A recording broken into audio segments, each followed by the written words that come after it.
శిఖరాలకు సవాళ్లు, విద్యార్థుల విజయాలు. పూర్తి వివరాలకు చదవండి రేపటి సాక్షి దినపత్రిక. తిరుమల ప్రసాదాలపై సీఎం చంద్రబాబు చేసిన ఈ ఆరోపణలు దుర్మార్గమని టీటీడీ మాజీ చైర్మన్ భూమన కరుణాకర్ రెడ్డి మండిపడ్డారు. రాజకీయ లబ్ధి కోసం ఇలాంటి ఆరోపణలు చేస్తే భగవంతుడు క్షమించడన్నారు. ఆయన ఏమన్నారు ఒకసారి చూద్దాం. రాజకీయంగా మమ్మల్ని దెబ్బతీయటానికి అనేక రకాలైనటువంటి ప్రయత్నాలు చేయవచ్చు, కానీ సాక్షాత్తు వెంకటేశ్వర స్వామిని కూడా రాజకీయ పావుగా వాడుకునేటువంటి ప్రయత్నం చేయటం అన్నది తీవ్రంగా అభ్యంతరకరమైనటువంటి విషయం. చంద్రబాబు నాయుడు చాలా గొప్ప భక్తుడు నేను అని చెప్పుకుంటూ ఉంటారు. ఎందువల్లంటే కోట్లాది మంది భక్తులు ఉన్నారు. 130-140 కోట్ల మంది హిందువులందరి ఆరాధ్య దైవం వెంకటేశ్వర స్వామి. కానీ చంద్రబాబు నాయుడు గారు తానే అందులో ప్రథముణ్ణి అన్నంత గొప్పగా చెప్పుకుంటూ ప్రచారం చేసుకుంటూ ఉంటారు. అలాంటి చంద్రబాబు నాయుడు గారు నిన్న వైఎస్ఆర్ కాంగ్రెస్ పార్టీ మీద జగన్మోహన్ రెడ్డి గారి గత ప్రభుత్వం మీద దాడి చేయటానికి స్వామి లడ్డూలో జంతువుల కొవ్వును ఉపయోగించినారు అనేటువంటి ఒక నీచమైనటువంటి ప్రయోగాన్ని నిన్న వాడినారు. ఎంత అనైతికము, ఎంత దుర్మార్గము, ఎంత అపచారము అంటే ఇంతకంటే అన్యాయమైనటువంటి విషయం మరొకటి లేదు.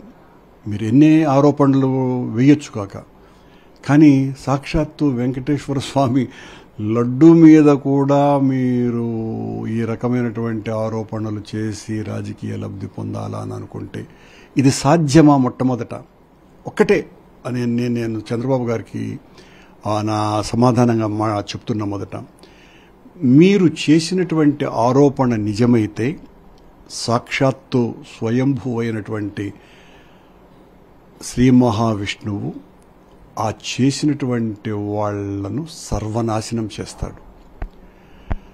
ఒకవేళ మీరు చేసినటువంటి ఆరోపణ అబద్ధం కాబట్టి, ఎందువల్లంటే మీరు రాజకీయ దురుద్దేశంతోనే ఈ ఆరోపణ చేశారు కాబట్టి, ఈ ఆరోపణ చేసినటువంటి మిమ్మల్ని కూడా స్వామి భక్తుడని చెప్పుకుంటున్నటువంటి మిమ్మల్ని, మీ కుటుంబాన్ని కూడా చంద్రబాబు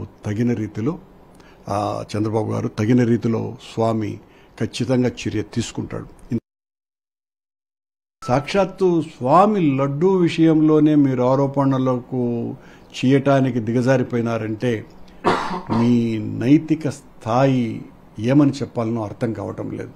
చాలా తప్పిదం, ఇది చాలా అపచారం. దీన్ని నిజంగా కూడా సభ్య సమాజమంతా ఖండించాలా. అంటే గత 5 ఏళ్లు లడ్లు తిన్న వాళ్ళందరూ కూడా జంతువుల కొవ్వుతో తయారు చేసినటువంటి లడ్లు తిన్నారా చంద్రబాబు నాయుడు?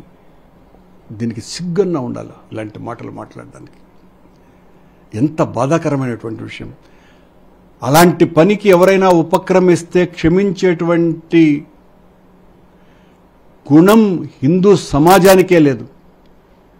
అలాంటి నీచమైనటువంటి కార్యక్రమాలు చేయటం, ఇంత ఆరోపణ చేసినటువంటి మీలాంటి వాళ్ళు చేయగలరే తప్ప భగవంతుని పట్ల భయభక్తులు ఉన్నటువంటి వాళ్ళు ఎవ్వరూ చేయలేరు.